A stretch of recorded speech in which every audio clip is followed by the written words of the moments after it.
Hey Malamou na GCAM Télévision, fidèles abonnés, chers internautes, me voilà encore devant vous dans le cadre de l'émission Debout Congolais. Je vous souhaite à vous tous les bienvenus dans cette émission. Merci de votre fidélité, merci pour votre confiance renouvelée à la télévision numérique GCAM Télévision. Justice Yanzambe et Ratakate. Justice Yanzambe mutomoko te aishapaka na contrôle nango tosi toyebi ezali rituel et émission oyo pour rappeler na ba commun de mortels que likambo nyonso ezalaka na suka nango soki okosalaka mabe okanisi ba komona yo te topozo sala ngo na nko olobi ozali tout puissant yeba yango que tôt ou tard tu finiras par payer les prix de tes actes. Salaka kaka malamu po na simana yango justice ezali Yanzambe. Na lombango na ke na actualité memenga liboso na bino mokola lelo actualité ya yambo esengeli to ba ete après pression topé demande ya gouvernement congolais na cardinal ya église catholique Fridolin Ambongo po ete a clarifier position na ye concernant ba propos oyo atenaki. Cardinal Fridolin Ambongo a meki kozonga moke na cadre ya maloba to pe mateya na ye ya pasika pona komeka ko sensibiliser ba jeunes.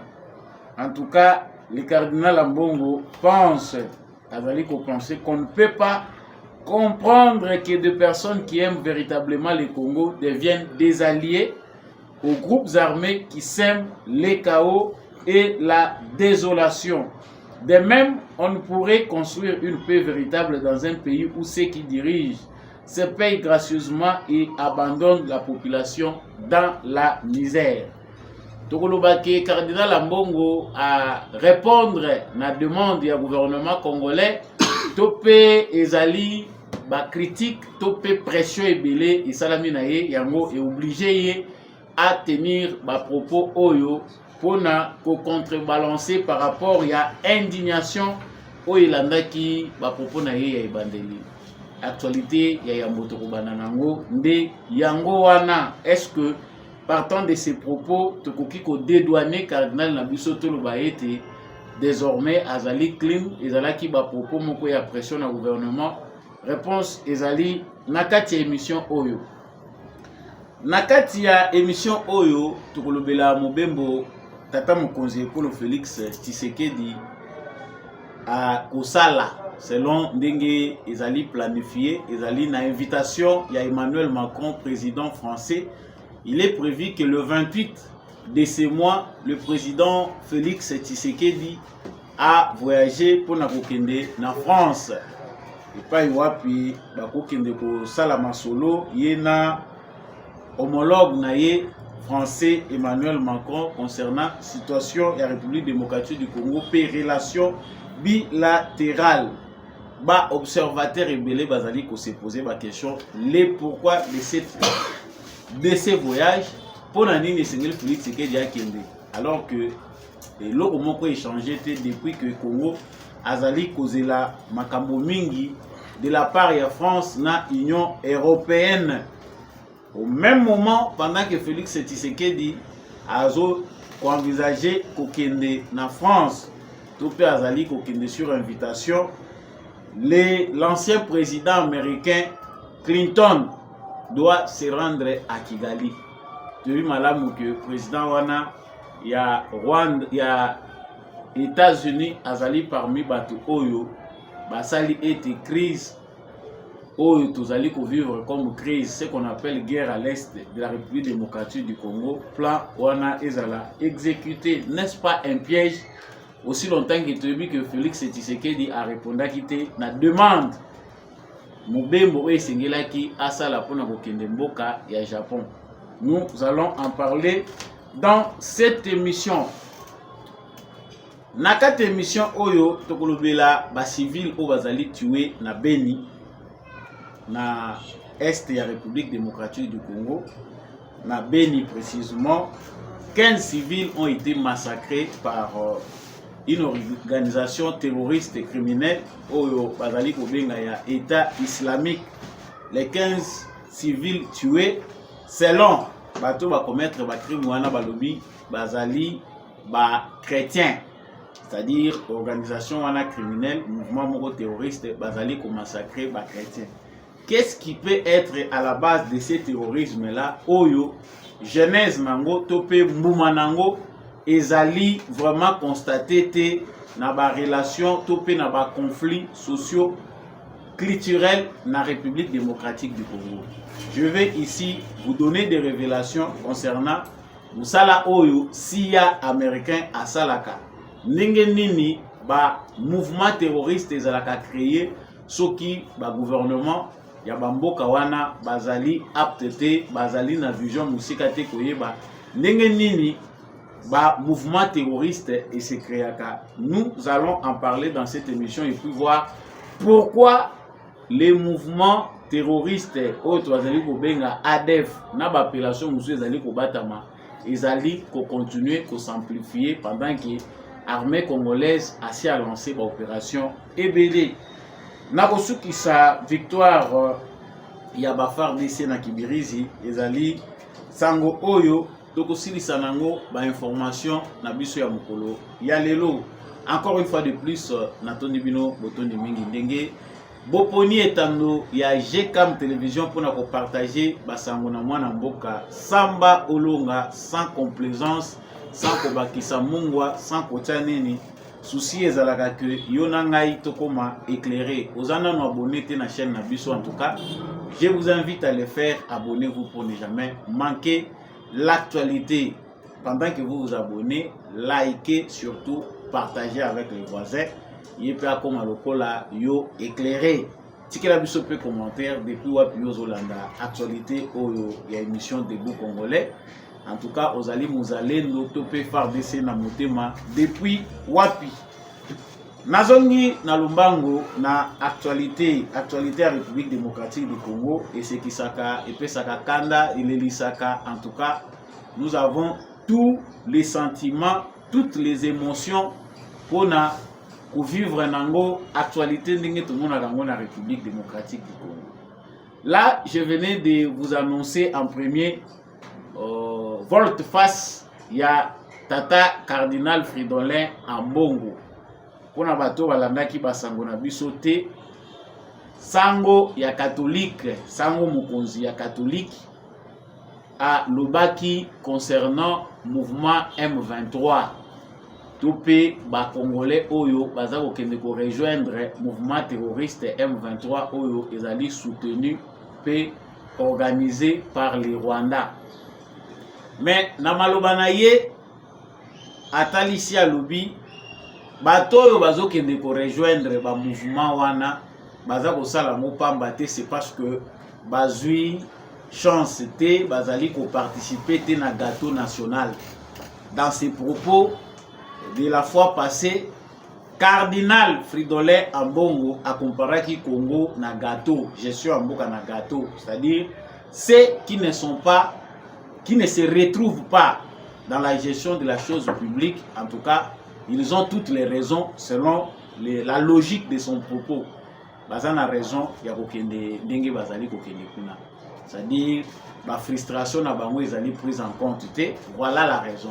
En tout cas, ces propos ont été interprétés par la majorité des Congolais comme un soutien au terrorisme, un soutien à ces Congolais-là qui pensent qu'ils doivent prendre les armes pour terroriser leurs propres frères, pour massacrer, afin d'atteindre leurs objectifs. Bon, objectif oya bango, babongisa kezalaka nini, ceux qui n'accueillent parce que aussi tout le belango mingi. Les Congolais ont pris pour habitude depuis l'avènement de l'AFDEL, il y a au Kendakana Bazamba, pour recruter des jeunes gens avec l'aide de l'extérieur.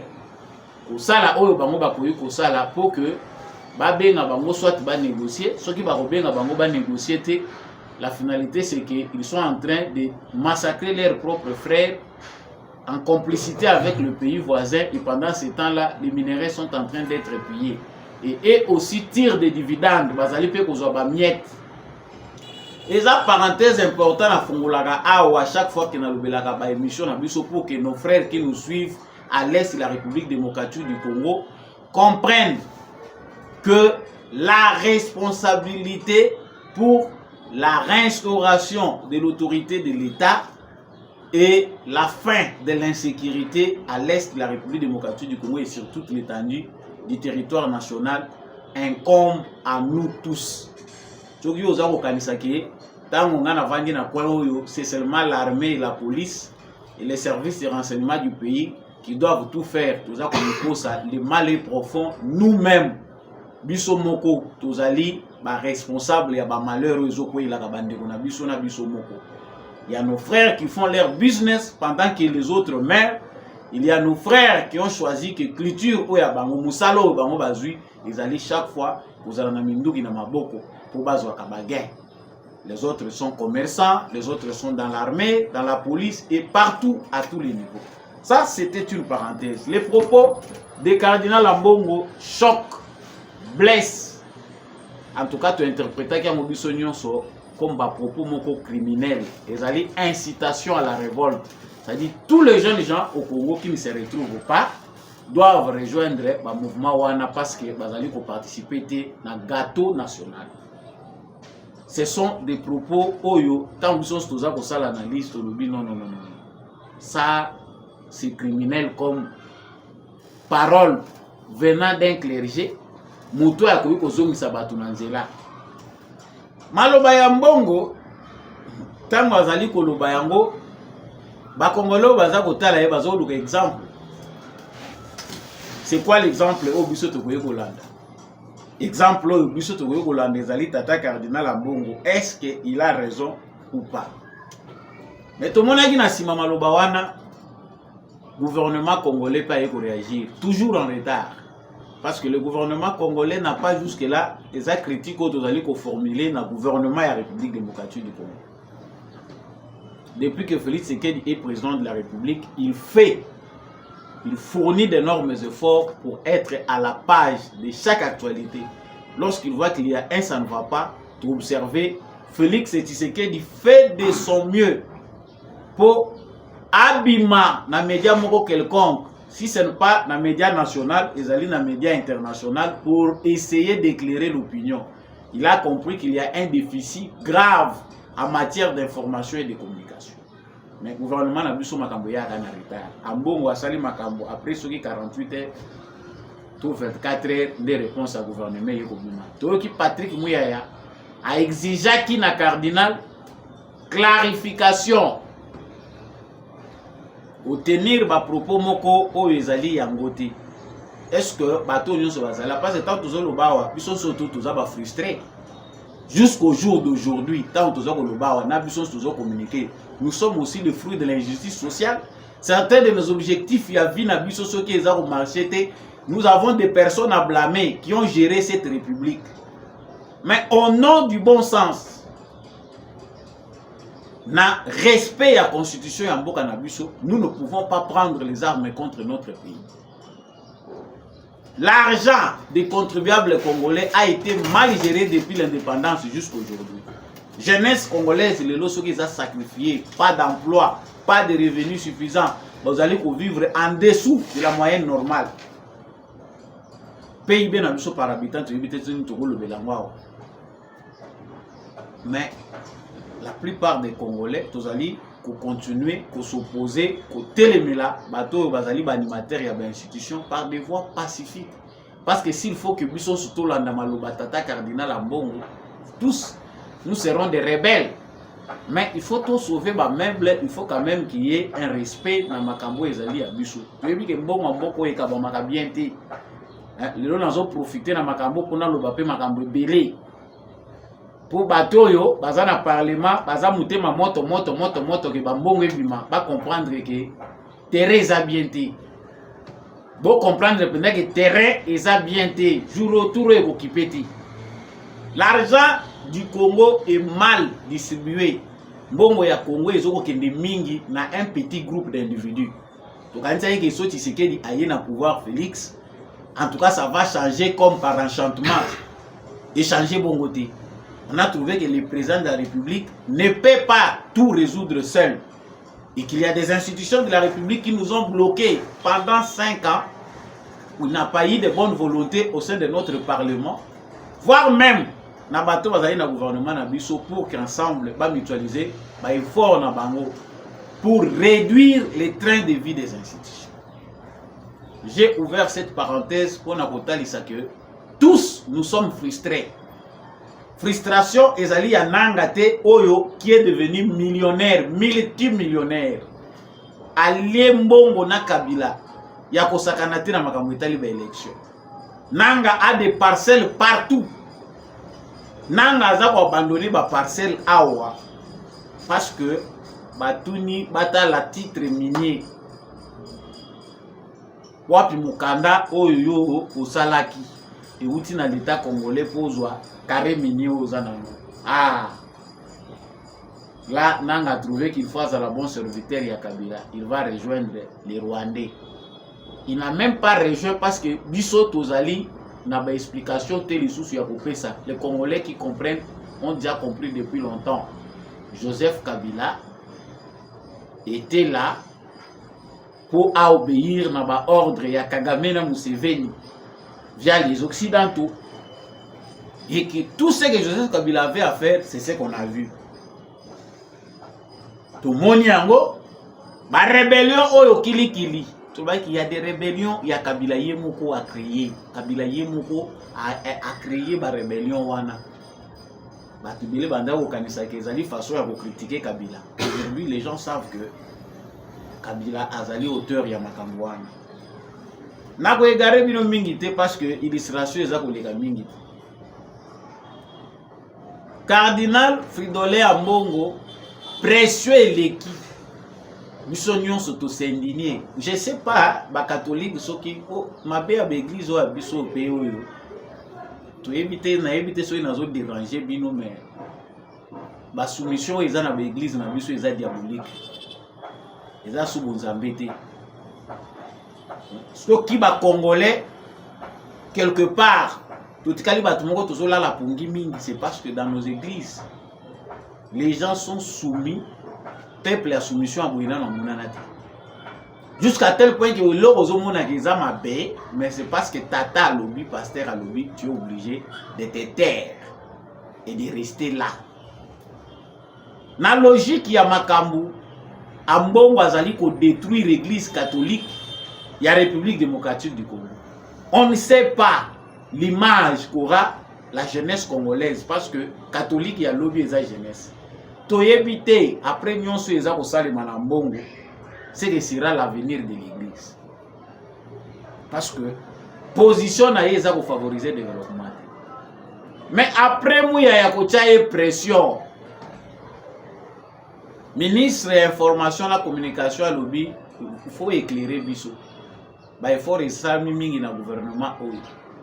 Comment okoki kolobaki loko moko esalamité puis ozolobaki bato bazokende ko rejoindre ba mouvement rebelle baza na raison.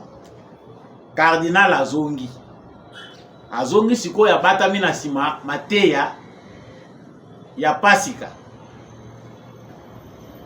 Qu'est-ce qu'il dit? Message aux jeunes. Fêter la résurrection du Seigneur, c'est aussi réaliser l'urgence d'adopter un comportement responsable aussi bien au niveau des dirigeants que de la population. On ne peut pas comprendre que des personnes qui aiment véritablement le Congo deviennent des alliés aux groupes armés qui sèment le chaos et la désolation. Message, dans un paragraphe très important. Ici, le cardinal s'est ressaisi. Il a compris maintenant que Moutaro Lingambo gane penda ya soloté et que akende kozala allié na ba groupe armé pour na kosemer kaona désolation. Tangu yo osala ki déclaration na liboso ozo encourager le bieza bazo kende bongo parce que ba se retrouver te na gâteau national. Osala ki na oubli ton amnésie totale jusqu'à méconnaître la réalité du Congo. Baza ko massacrer ba Congolais parmi ceux qui sont massacrés des fidèles catholiques. Mais yo lobité bato bazo ko massacrer bazo kende ko rejoindre le mouvement terroriste bazo sala mo parce qu'ils n'ont pas participé au gâteau national. Ce qui biso nyonso il faut to gâteau participer na gâteau national. C'est-à-dire tous à la lokola yo fridolé en bongo. Chaque fois qu'il y a élection, biso nyonso to luka pe to zo part na biso. C'est que na ba institution nyonso ya mboka oyo et comme ba institution moko chaque famille fois zo la part na ye. Mboka mo kende wapi.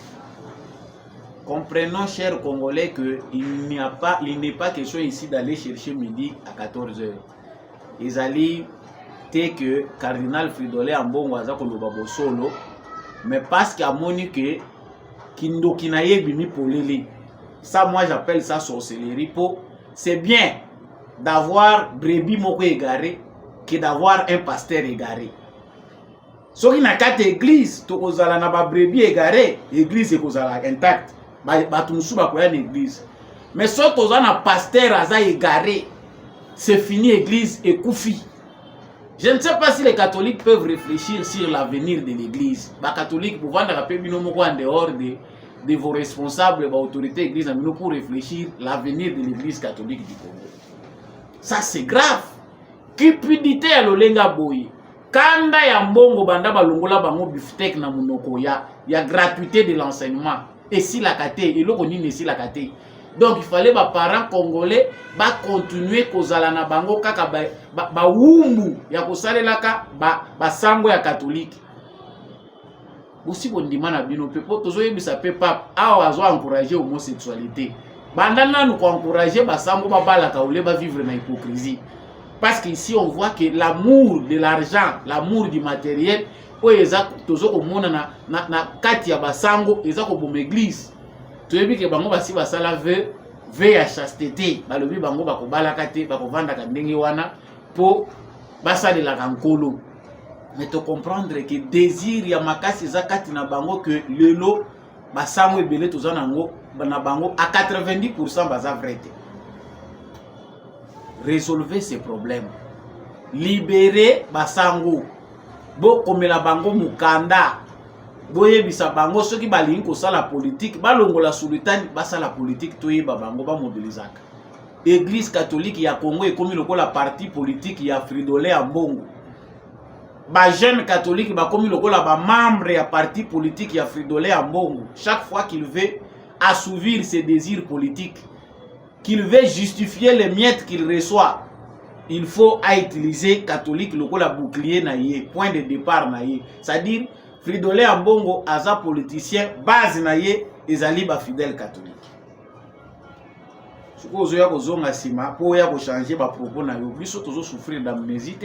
Quand vous revenez, non, on ne peut pas comprendre que des personnes qui aiment véritablement le Congo deviennent des alliés aux groupes armés. Ah bon?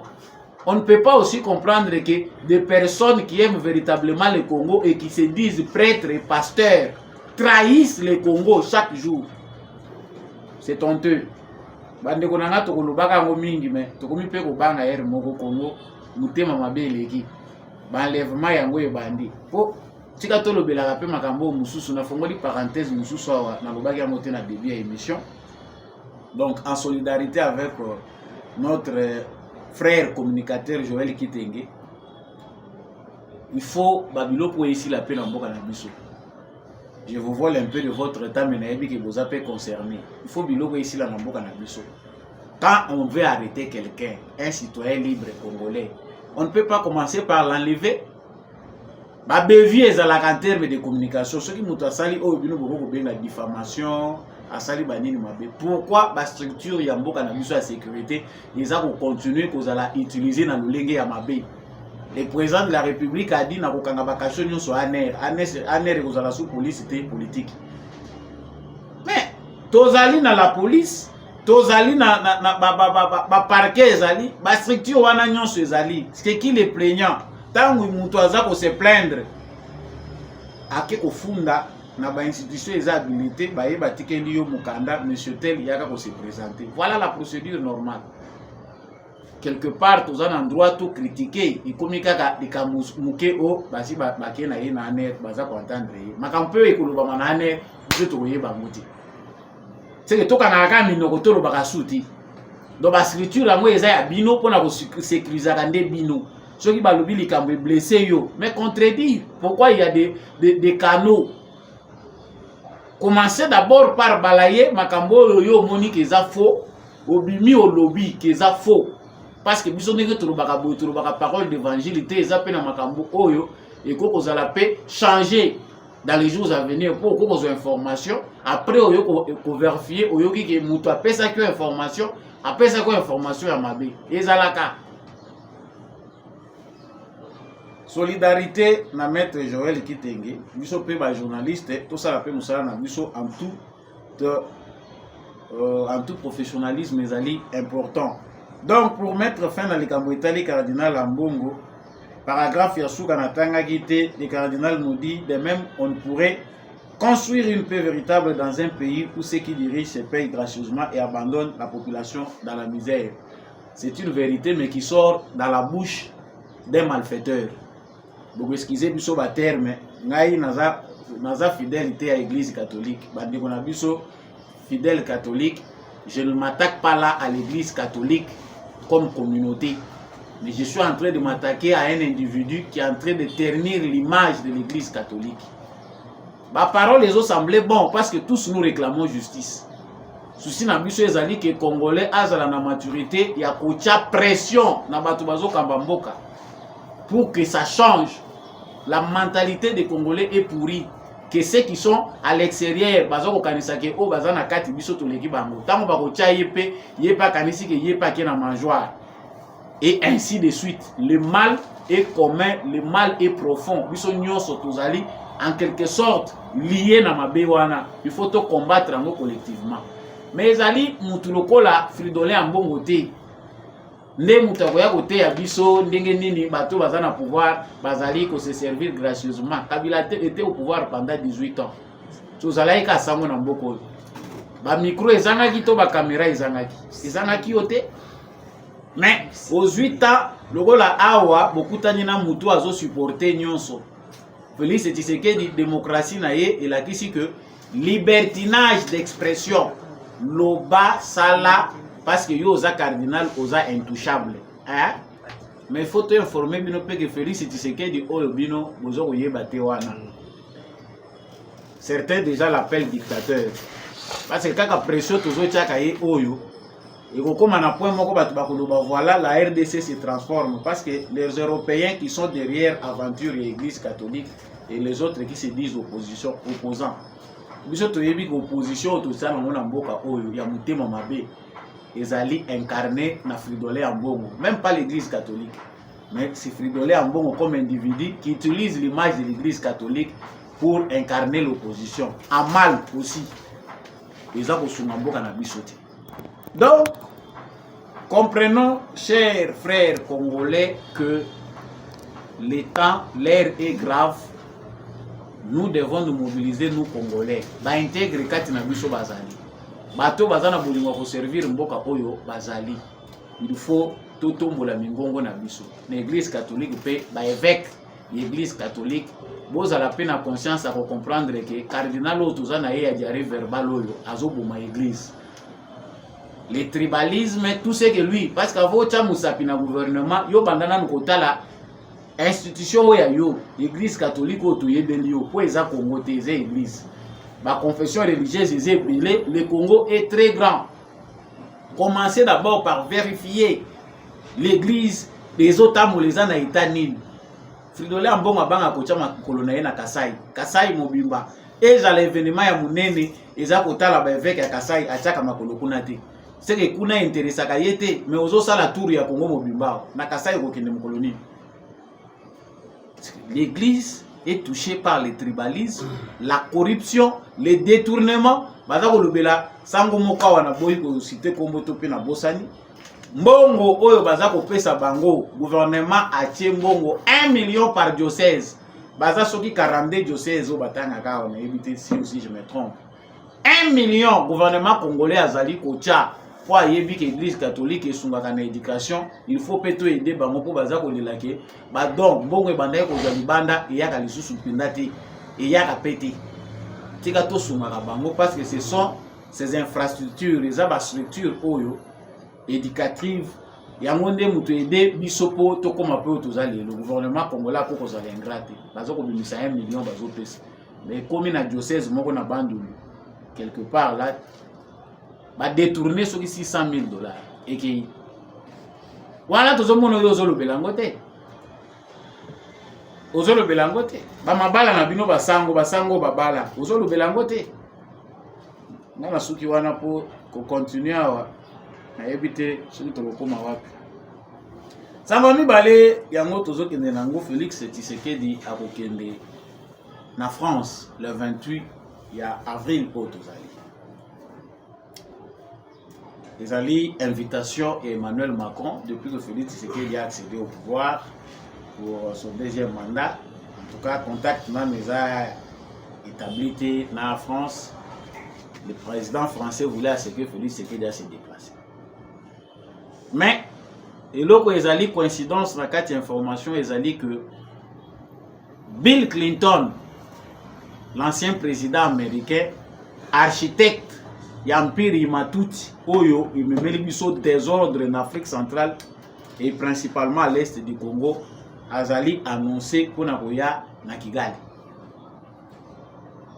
Na ba même période. Tolobite que zandenge wana metologi déjà toyeba. C'est quoi coïncidence? Pourquoi ça coïncide que Koto Macron azako benga Tshisekedi, Koto yo Clinton azoya na Rwanda? C'est qu'il faut d'abord savoir entre les relations, dans les relations entre la France et la République démocratique du Congo. Pour nous, les Congolais, nous sommes déçus en tant que premier pays francophone en termes de démographie. Nous avons une solidarité, il y a des pays francophones, il y a monde par rapport à la situation que nous vivons à l'Est de la République démocratique du Congo. Les pays membres de la francophonie, pour ça, des déclarations pour ceux qui veulent à peine voiler. Ils ne savent pas ce qu'ils peuvent dire ou ils ne veulent pas dire. Le gouvernement congolais a levé l'option cette année, au OIF, célébration et à la francophonie pour participer. Ça semble être une bonne mesure. Maintenant, le président français a dit que RDC a déjà pas pour se libérer de la francophonie parce que ça ne paye pas. Toujours du tomba na moté. Pas de solidarité. Bon, on paye à France, on paye à Kotaka, toujours on paye. Mieux vaut se séparer déjà là-bas. Maintenant, il veut attirer Abenda Tshisekedi Pembe. Pour Moutosoka Zobenga yo a déplacé yo. Au Longwanamboka nous place aux alliés, au Kinyanamboka nous aux alliés. D'abord psychologiquement l'environnement. Depuis que le président Félix Tshisekedi c'est un homme de vérité, il est franc. Azalaka complexité devant Mindele. On sait qu'il y a des vérités qui vont se dire. Mais qu'est-ce qu'on peut espérer de cet agenda? Et là, on est biso ba Congolais totikali toko ko espérer le sous la France. On va nous dire que diplomatiquement, on ne peut pas mettre des limites, fixer des limites. La politique est changeante. La politique est dynamique. Les lois sont à la bouée, l'obi est baloki. Voilà pourquoi on peut laisser la marge de manœuvre à notre président. Mais prudence et mère de sûreté. Dans le dernier virage au Tozali, tout le monde solidarité mondiale par rapport à la violation et à droit international concernant l'intégrité territoriale de la République démocratique du Congo. Pour ceux qui font des déclarations, toujours Gaga France, pas de sanctions, toujours la pression, Kagame a retiré ma troupe. Belgique, le président Félix Tshisekedi était en Belgique. Le premier ministre belge dit voilà, Balingité, il faut soutien à M23 et CC, mais à contrebalancer en gros, à équilibrer en gros na FDLR. En même temps, il faut Congo Atika apporter soutien à FDLR. Le président Félix Tshisekedi va se déplacer. Comme d'habitude, il va dire des vérités. Pour diplomatie à Tshisekedi de Salimakana Cachette, c'est un homme de vérité. On le connaît pour son franc-parler. Azam Moutou Aza très direct, il dit des choses vraies. Ce qui besoin d'un engagement, il fait tout pour essayer d'aller dans l'optique. Mais à comme rappelé, changeant tout périser ce qui a montré que Moutou Aza en face naïe, Aza un comportement. Mais l'élément qui est important, awa bandeko ba Rwandais oyo baza ko sololaka na biso bazali solidaires na ba Congolais. En particulier les Hutus qui sont en dehors du Rwanda nous disent qu'il faut faire très attention. C'est vrai, nous sommes dans un virage Félix Tshisekedi a bousculé Kagame mingi na front diplomatique. Kagame se sent vraiment touché qu'il utilise des voix où il est prêt d'aller même dans les principes non conventionnels. Parce que ce qui se passe maintenant, au niveau de l'armée rwandaise, ils ont attaqué et commis terrorisme. Ils ont sous ce que l'armée rwandaise est en train de faire, c'est que ils ont lancé le signal que ceux qui ont mis au baby signos. Mais l'architecte, les parrains, il n'y a pas sur le tout ça dans l'Est du Congo, Clinton, la famille Clinton, Oyo, Babungisaki plan à Bangoyo, pour ne pas dire Américains de manière générale. Azali Kokitana Rwanda. Position américaine par rapport à la situation tendue entre la République démocratique du Congo et Rwanda. Azali flou, pour ne pas dire clair. L'Amérique devait normalement, après plusieurs pressions faites sur les Rwandais, sanctionner. L'Amérique ne l'a pas fait. Batindeli Kagame, Batuyandenge Nandenge, Kagame a bronché. On se situe dans une logique où ils veulent l'amadouer pour Bakitisaye, où ils ont peur que les secrets, les secrets où il y a bombi abimizango. Parce que surtout l'Andia ou Makamuto si tu libères dans l'émission et l'équipe, Kagame a commis peu souffler. Tant Moutaza ou les minéraux du Congo ne s'arrêtent pas au Rwanda. Et il y a Kaïza qui est dans le pays et belé. C'est que quelque part, il est aussi au bout. Azotan dans le pays wana. Mais que vient chercher Clinton? Tu as dit que à niveau il y a département d'État américain. Bah démocrate au bazakuna bazali ko pousser président américain Biden qui a quitté le Rwanda. Ce n'est pas bon signe parce qu'on comprend là que bah démocrates américains surtout bah moi parce qu'il y a aussi d'autres républicains qui sont dans le jeu. Bah démocrates américains bazali ko continuer na ko s'obstiner na démarche na bango que Kagame topé Rwanda est à la porte de sortie ya ba minerais stratégiques oyo ezali ko kende na ba multinationales na ba. Vous allez dans le virage moko ezali très dangereux.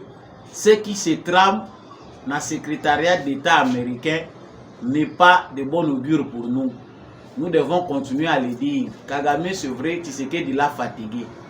Ce qui pousse les Américains dans la honte d'essayer d'être solidaires avec le Congo par les paroles et la pression populaire où Tshisekedi a engagé.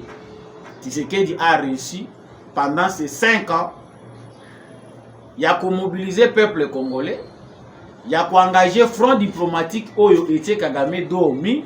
Il y a qu'à exposer la communauté internationale dans ma Bango. Ce sont des atouts. Même si les alliés quantifiables étaient, mais les Congolais doivent savoir que les alliés victoire mounene pour na Félix Tshisekedi, il faut te féliciter pour na yango. Mais ce n'est pas tout. Tous alliés qui ont insisté pour dire au président de la République prudence et mère de sûreté. Azali Moutouazan a ma conviction, il a son système de travail. On ne va pas le changer du tout. À 60 ans, mais tout le monde qui va bengi, il était très attendu au Japon. À Kindakite, après ça qui excuse que l'agenda n'a pas chargé. Les Européens, les Français surtout, ont très critiqué, Mingi, le fait que Tshisekedi a Kindakite dans le Japon. Sikoyo, engagé les sous-soins en quoi qu'il est en France. Qu'est-ce qu'il y a comme urgence? Le président français a dit que Tshisekedi quoi qu'il est en France. Tu as vu que la diplomatie est allée dans la voie gébélée. Mais qu'est-ce qu'il y a de si urgent? Et à quoi devons-nous nous attendre? Le président français a dit qu'il s'excuser indirectement na Rwanda pour dire par rapport au génocide. Je le cite, la France aurait pu arrêter les génocides avec ses alliés occidentaux et africains. Mais il n'a pas eu la volonté. C'est que quelque part, ils sont encore dans cette rhétorique-là qui vise à soutenir Kagame d'une part. Pour Kagame aza continuer ko s'approcher na fantasme wana ya génocide. Oyo ye moko a préparé ba planifié na ye ba yebi eloko basala. Mais ici quand la France dit que biso France to joue qui rôle na biso te Richard et ça s'excuser, c'est que mutunani baza ko dédouaner. Or il y a un mensonge du siècle soit disant qu'il y a eu génocide alors que batuti bango moko pe babomaki bandeko na bango. Plusieurs routes ont été aussi massacrées et qu'il n'y avait pas question de génocide là parce que ça ne concernait pas un seul peuple. Mais ça qui super chéri, stratégie à Kagame pour après événement wana, baluke la bango trou oyo bako accéder na pouvoir. Mais ces vérités là, eza bobimate. Ils viennent encore dédouaner, c'est que bazali na nous na souci à continuer ko garder mutu na bango, ba moni kazali important.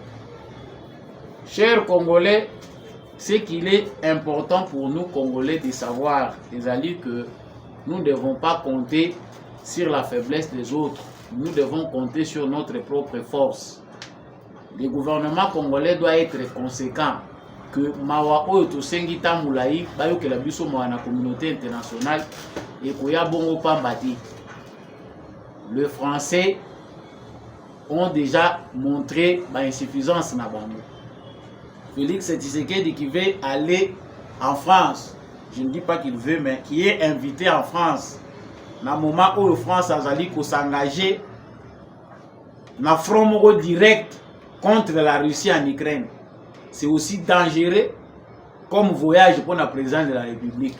En tout cas, le président de la République, l'information est aux détenir, la réflexion, mais les Congolais ne sont pas chauds, les Congolais n'accepte pas que na mandat oyo lisusu ba banda ko déranger yo bimaka zonga ka kendaka.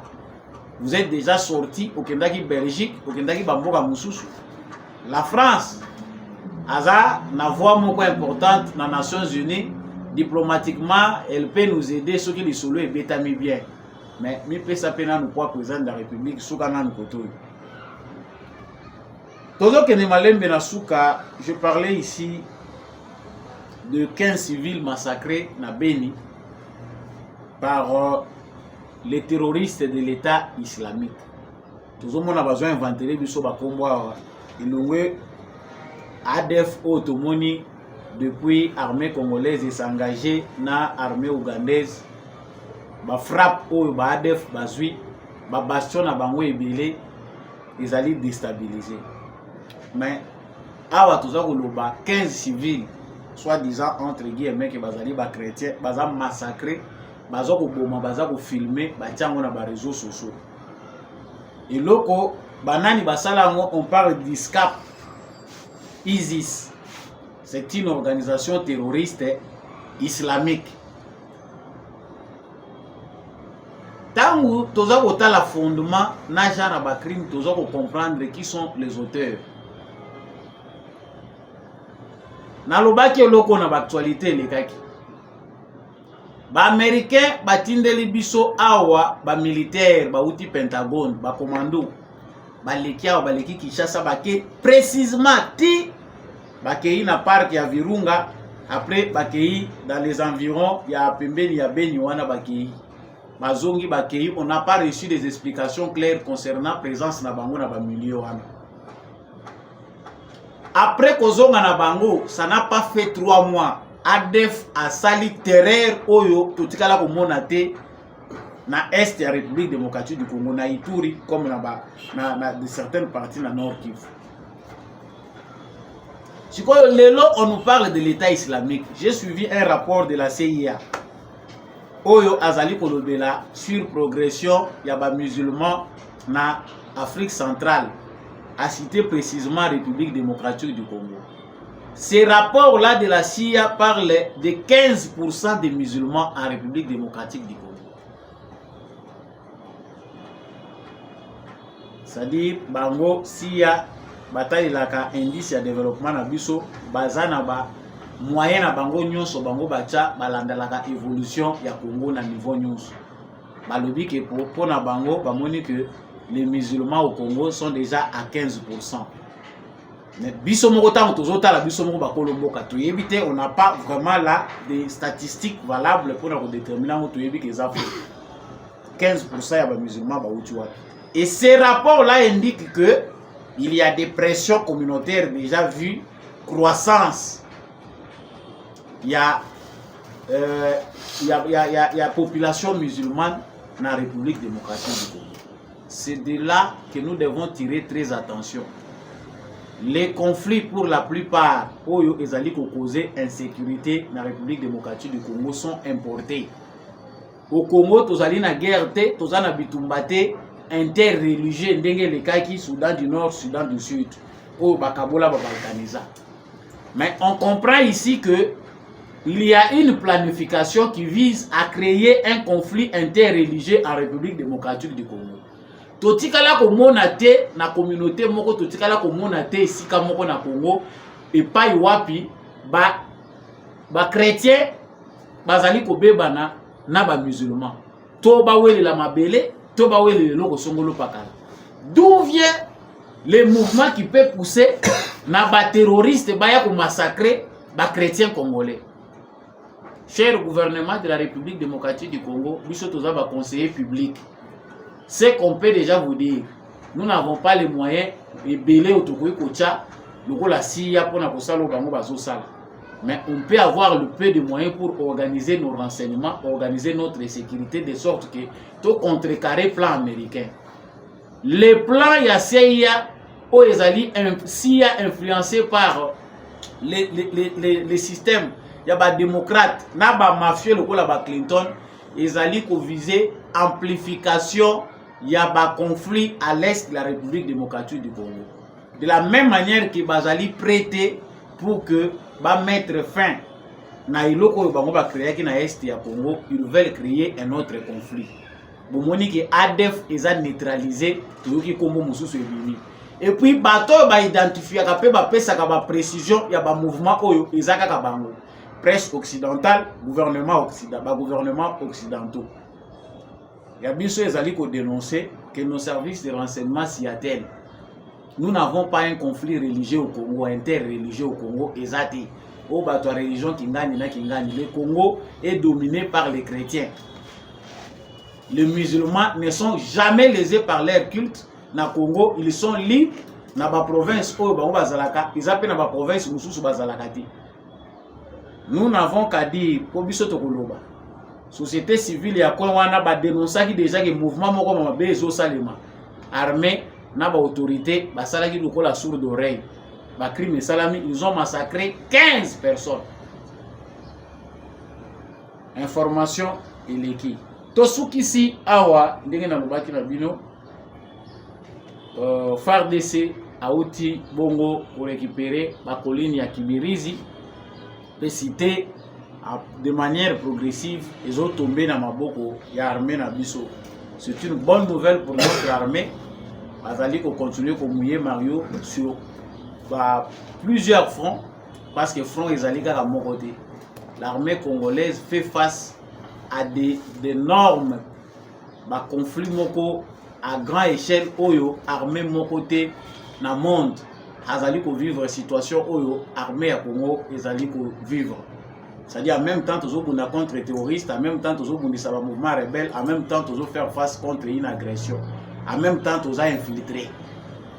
L'expérience qui va sortir de cette adversité doit rendre notre armée une armée forte parmi les grandes armées du monde, pour ne pas dire seulement en Afrique.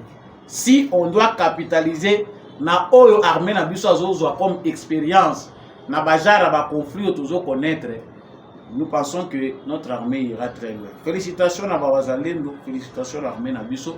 Na kanisi actualité na biso to komi ko kende malembe nasuka na toni bino penda botondi mingi conseil monene o tozali kopesa na jeunesse congolaise mingi bandeko na biso bazali na est la République démocratique du Congo. C'est la patrie ou la mort. Ce qui jeunesse ya lelo et commettre erreur ou jeunesse ya lobby salaki.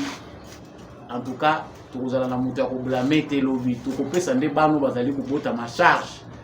C'est maintenant ou jamais nde esengeli biso totelema libela. Merci mingi nande kombi à chaque na réalisation pe na caméra pour ete émission oyo ekomela bino matondo mingi na apôtre Gérard Kabeya Chovo asalaka biso malamu mpenza mingi pour ete émission oyo ekoma na bitando na bino. Merci mingi na l'homme de la vérité des urnes, Jean-Louis Timbalanga. Merci à Papa Freddy Ngwama, merci à Papa Michel Lumakaso, Papa Boniface Mpunga, Papa Freddy Ngwama, je disais, Papa Maurice Kikangala, Papa Kennedy Mukendi, mon vieux, Paulin Chika depuis la France. Merci beaucoup à Maman Bilonda, Maman Lisette Mungondou, Maman Anima Samba, Bandeko Nyonsoyo. Bolingaka émission ya Samba Olonga mingi, je vous porte à cœur, notamment aussi Papa Dief en Autriche. Mabanga ezoko makaka ebele, c'est la logique, c'est la tradition au Congo, ce que les banga ezate, famille ezate. Donc c'est la grande famille GCAM Télévision. Nous pouvons vous aller les prochains dans la liste. On est ensemble, on reste dans l'unité, dans l'amour. Ce que vous avez abonné à la chaîne Oyo. Je vous rappelle encore que c'est Ngeli pour s'abonner pour comme un membre effectif. Il y a des bouts congolais. Partagez, likez et laissez-nous un commentaire. Aux alliés des bouts congolais, aux alliés nous faire des scènes depuis quelle province y a République démocratique du Congo, depuis pays Nini à travers le monde. Au revoir, on se retrouve prochainement.